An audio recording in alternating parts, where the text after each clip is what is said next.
This homeowner hated their backsplash, but tearing it out wasn't an option. So in came Annie Sloan Paint to the rescue. And in this video, I'm going to show you just how we did that. First, we started with a coat of Annie Sloan original paint all over everything.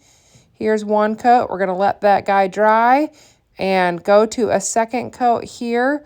We're using a flat brush to get into all the little tight spaces.